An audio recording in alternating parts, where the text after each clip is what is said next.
नमस्कार दोस्तों। OCN network में आपका स्वागत है। मैं हूं ओमकार चौधरी। 3 लोगों के बयानों पर जरा गौर करते हैं। राहुल गांधी संसद परिसर में थे। संसद भवन से निकल करके अपनी गाड़ी में बैठने के लिए जा रहे थे।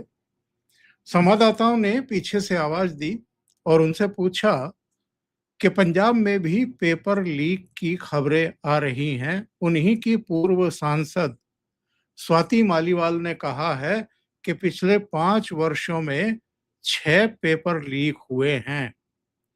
तो आप वहां कब जा रहे हैं और इस पर आपका क्या कहना है? तो राहुल गांधी ने पलट करके पर्टिकुलरली उस संवाददाता से कहा कि भारतीय जनता पार्टी के हो क्या? और ये कह करके वहां से तेजी से अपनी गाड़ी की तरफ निकल गए। वो पीछे से चिल्लाता रह गया कि राहुल जी, ये कोई बात नहीं होती है कि हम आपसे कोई ऐसा कठिन सा लगने वाला सवाल पूछ रहे हैं तो आप हमें भारतीय जनता पार्टी का बता करके अपना रास्ता नापने लगे। दूसरा बयान,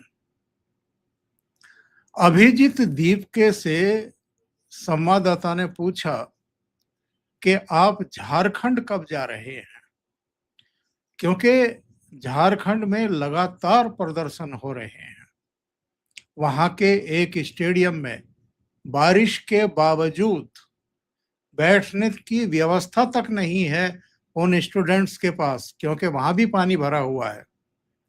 उनका जो तिरपाल ऊपर लगा हुआ था वो भी फट चुका है और वो बारिश के बावजूद वहां भीग रहे हैं और सरकार उनकी सुनवाई नहीं कर रही है।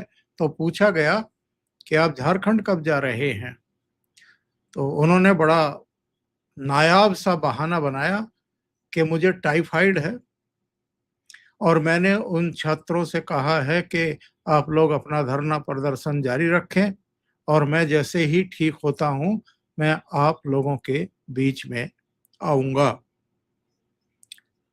ये वही अभिजीत दीपके हैं जो 1 सवा महीने तक जंतर मंतर से हिले नहीं। कुछ समय के लिए फ्रेश होने के लिए या आराम करने के लिए जरूर अपने किसी मित्र या किसी होटल में जाते थे, लेकिन वहां भी जंतर मंतर पर भी सोनम वांगचुक जरूर अनशन पर बैठे रहे या अनशन करते हुए दिखाई देते रहे। एक और वामपंथी विचारधारा की नेहा बोरा भी वहां अनशन करती हुई दिखाई देती रही। उसके भी एक इंटरव्यू की बात करेंगे, बड़ा चौंकाने वाला है। उन्होंने बताया है कि सेना में मेरे पिताजी हैं और जब उन्हें पता लगा कि मैं वामपंथी विचारधारा से प्रभावित हूँ और उनके कार्यक्रमों में जाती हूँ, तो उन्होंने कहा कि ये लोग तो देश विरोधी हैं। तो मेरे पिता भी मुझे देशद्रोही मानते हैं और मुझसे बात ही नहीं करते हैं। तो अभिजीत दीपके, अगर मैं सोनम वांगचुक की जो कही उन्होंने बात है उसी को दोहराऊं तो ठूस ठूस करके खा रहे थे और अब कह रहे हैं कि मुझे टाइफाइड हो गया है। तीसरा बयान वो है एक ऐसे व्यक्ति का जो इन्हीं विवादित बयानों के लिए जाने जाते हैं। मल्लिकार्जुन खड़गे के सुपुत्र और जो कर्नाटक सरकार में मंत्री भी हैं, प्रियांक खड़गे। चौंकाने वाला बयान है। जब उनसे पूछा गया कि छात्रों की आप मांगे कब मानेंगे, तो उन्होंने कहा कि 20-25 दिन तक अनशन करें, लाठी चार्ज करवा ले, उसके बाद मैं इस्तीफे के बारे में सोचूंगा। यानी वो केंद्र सरकार पर, मोदी सरकार पर एक तरीके से तंज कस रहे हैं। कर्नाटक में जो छात्र आंदोलनरत हैं उसकी संवेदनशीलता को वो मानने को, समझने को तैयार ही नहीं है। कह रहे हैं कि पहले अनशन पर बैठे हैं ये छात्र, फिर लाठी चार्ज करवाएं अपने ऊपर और उसके बाद मैं देखूंगा कि इस्तीफा दें या ना दे। तो कर्नाटक, झारखंड और पंजाब, पंजाब में भी मैं आपको पहले पंजाब के बारे में ही बता देता हूं, जिसके बारे में स्वाति मालीवाल ने कहा कि वहां पिछले 5 साल में 6 पेपर आउट हो चुके हैं और ये बड़े पेपर लीक हुए हैं। युवाओं के साथ न्याय नहीं हुआ। हालांकि पंजाब सरकार ने, भगवंत मान सरकार ने इस दावे को पूरी तरह खारिज कर दिया और कहा कि उनके कार्यकाल में भर्ती परीक्षाओं का कोई पेपर लीक ही नहीं हुआ है। और पंजाब में घटना क्या हुई है, ये 20 जुलाई की घटना है। इसमें जो बरनाला है वहां पर संविदा और ठेका कर्मचारियों ने अपनी मांगों को लेकर के प्रदर्शन किया था। 3 मांगे थी इनकी। सेवाओं का नियमितीकरण यानी अस्थायी किया जाए, रोजगार की सुरक्षा दी जाए और वेतन संबंधी उनकी मांगे थी, वेतन बढ़ाने की, भत्ते वगैरह बढ़ाने की। और प्रदर्शन के दौरान ही प्रदर्शनकारियों और पंजाब पुलिस के बीच में संघर्ष हुआ, टकराव हुआ, स्थिति बिगड़ी और पुलिस ने वहां बल प्रयोग किया, जिसको हम लाठी चार्ज कहते हैं। और इस घटना के वीडियो सोशल मीडिया पर भी वायरल हुए। बाद में कर्मचारी संगठनों ने पूरे पंजाब में विरोध प्रदर्शन किए और सरकार से दोषी लाठीचार्ज करने वाले पुलिस कर्मियों और अधिकारियों के खिलाफ कार्रवाई की मांग की। सरकार का कहना है कि उसने घटना की जांच कराई है, संबंधित पुलिस अधिकारियों के दौर के विरुद्ध कार्रवाई की प्रक्रिया शुरू कर दी गई है। लेकिन साहब, सबसे बड़ा सवाल क्या खड़ा हो रहा है? 3 राज्य हैं, कर्नाटक, झारखंड, पंजाब। पंजाब में आम आदमी पार्टी की सरकार है, झारखंड में झारखंड मुक्ति मोर्चा की सरकार है, कर्नाटक में कांग्रेस की सरकार है। ये गैर भाजपा सरकारें हैं तीनों ही राज्यों में। एक आंदोलन जंतर मंतर पर शुरू हुआ।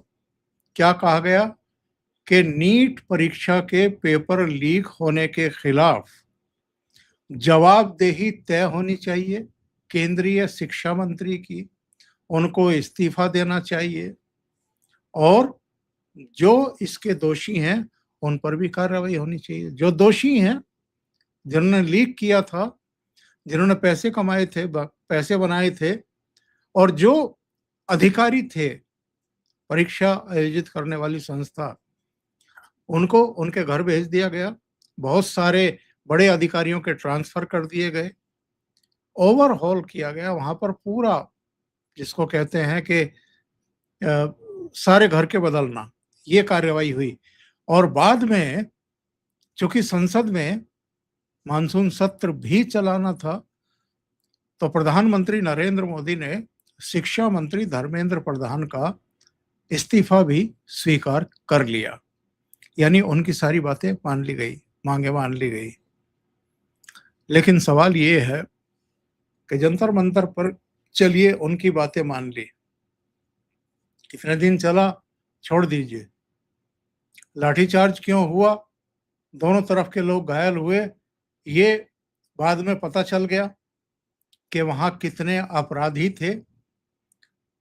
1000 के आसपास तो ऐसे अपराधी हैं जिन पर अपहरण के, रेप के और तमाम तरह के दूसरे संगीन अपराध हैं। उन सब की शिनाख्त की गई है पुलिस के स्कैनर की मदद से। तो ऐसे लोगों को वहां हिंसा के लिए, अराजकता फैलाने के लिए लाया गया था।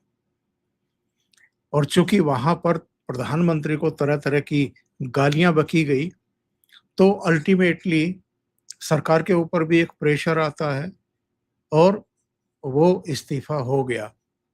लेकिन सवाल ये है कि ये कर्नाटक, झारखंड और पंजाब में जो छात्रों के आंदोलन चल रहे हैं, इनकी ये तीनों दल, इनकी सरकारें सुनवाई क्यों नहीं कर रही हैं? और वहां तो अरविंद केजरीवाल भी होकर के आए थे, इनकी पार्टी के दूसरे आतिशी से लेकर के संजय सिंह और तमाम इनके दूसरे नेता, वामपंथी पार्टियों के भी नेता, वृंदा करात से लेकर के डी राजा तक और अरुंधति राय से लेकर के तमाम दूसरे लोग जो अपने को एक्टिविस्ट बताते हैं। इसके अलावा भी कई दलों के नुमाइंदे वहां देखने को मिले थे, प्रशांत भूषण से लेकर के योगेंद्र यादव तक। लेकिन ये सारा तमाशा जंतर मंतर पर हुआ इनकी तरफ से, क्योंकि वो जो आंदोलन चल रहा था वो मोदी सरकार के और केंद्र सरकार के विरुद्ध चल रहा था। तो ये कोई मौका चूकते नहीं है कि केंद्र सरकार के खिलाफ कोई मोर्चा खोला जाए, उसको लंबा खींचा जाए, मीडिया में बयानबाजी की जाती रहे लंबे समय तक, और सरकार को, प्रधानमंत्री मोदी को बदनाम करने या कराने की कोशिश की जाए। पर इन 3 राज्यों के छात्रों का क्या कसूर है? कर्नाटक में भर्ती, परीक्षा और छात्रों का जो आक्रोश है, वो आप देखिए कि जून और जुलाई, फ्रीडम पार्क है वहां पर बेंगलुरु में, कई स्थानों पर फ्रीडम पार्क ही नहीं, छात्रों और प्रतियोगी परीक्षा के अभ्यर्थियों ने प्रदर्शन किए। और छात्रों का कहना यह था कि वर्षों से भर्ती प्रक्रियाएं लंबित हैं, युवाओं का भविष्य अधर में लटका हुआ है। उनका कहना यह था कि नीट यूजी परीक्षा में कथित अनियमितताएं हुई हैं, राष्ट्रीय परीक्षा व्यवस्था में पारदर्शिता की मांग उन्होंने की, एनटीए में सुधार की मांग की, वो ऑलरेडी केंद्र सरकार कर चुकी है। राज्य स्तर जो केपीएससी भर्ती प्रक्रिया है, उससे जुड़े हुए विवादों की जांच करने की मांग की, कार्रवाई की मांग की, और सरकारी नौकरियों में जो रिक्त पद हैं उनको भरने की मांग भी की गई। सवाल ये है कि अगर केंद्र सरकार यहाँ उनकी मांगे, छात्रों की, जो भी छात्र थे या नहीं थे, 25 दिन से बैठे थे, उनकी मांगे अगर स्वीकार करने की घोषणा करती है और उनको यहाँ से घरों को भेजने की व्यवस्था करती है, तो फिर ये लोग क्यों नहीं कर सकते हैं? ये जो झारखंड में हुआ है, ये है जयपाल सिंह मुंडा स्टेडियम, जहां पर ये धरना प्रदर्शन चल रहा है और 29 जुलाई से लगातार चल रहा है। सैकड़ों छात्र स्टेडियम के अंदर धरने पर बैठे हुए हैं।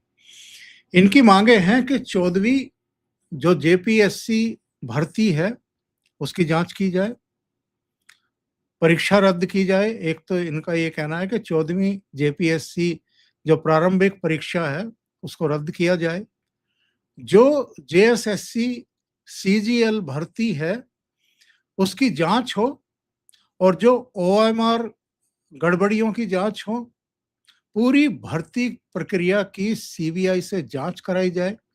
राज्य सरकार ने सीआईडी जांच के आदेश दे भी दिए हैं, और पिछले वर्षों की भर्तियों की भी जांच होनी चाहिए।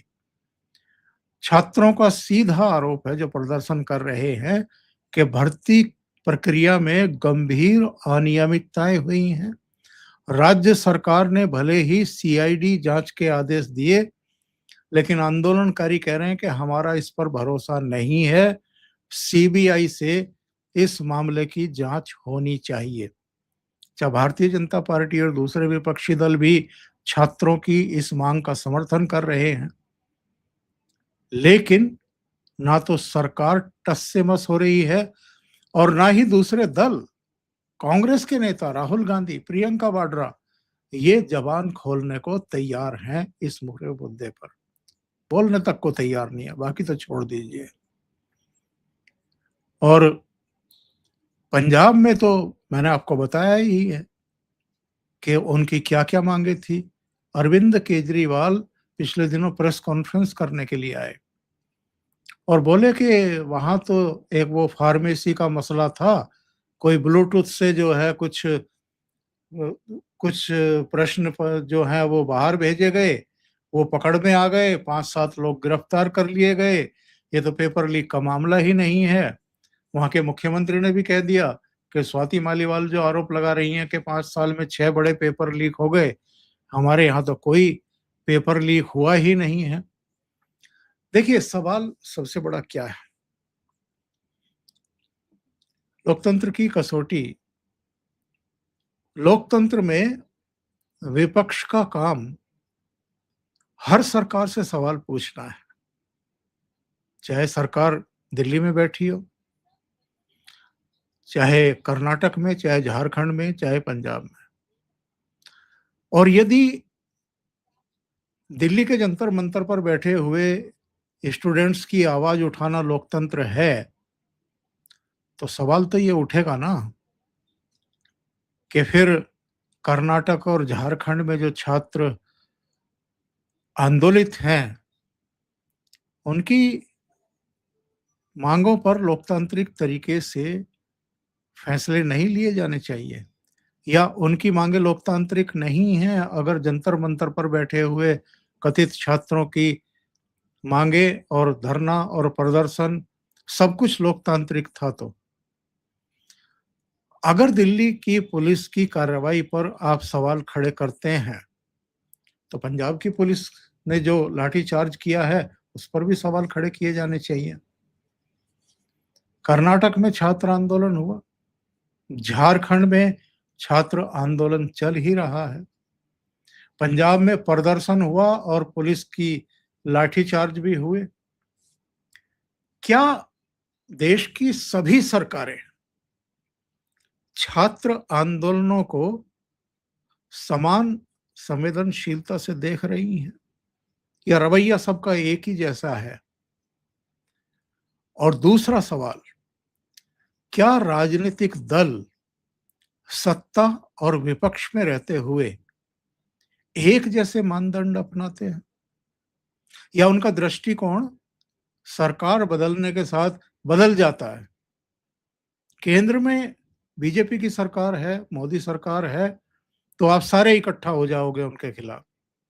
लेकिन जब आपकी अपनी राज्यों और सरकारों के विरोध में कोई प्रदर्शन होंगे, तो वहां पर आप चुप्पी साध जाएंगे, प्रतिक्रियाएं भी व्यक्त नहीं करेंगे, जैसे राहुल गांधी पतली गली से निकल गए। तो ये दोहरा रवैया क्यों? अभी के लिए इतना ही। बहुत बहुत धन्यवाद। अगर आपको ये चैनल और इसके कंटेंट पसंद आ रहे हैं तो लाइक करें, कमेंट करें, वीडियो को शेयर भी करें। अभी तक अगर आपने ये चैनल सब्सक्राइब नहीं किया है तो सब्सक्राइब कर लें, साथ में लगे बेल आइकॉन को दबा दें ताकि आगे आने वाले वीडियो और उनके नोटिफिकेशन आप तक पहुंचते रहें। बहुत बहुत धन्यवाद। नमस्कार।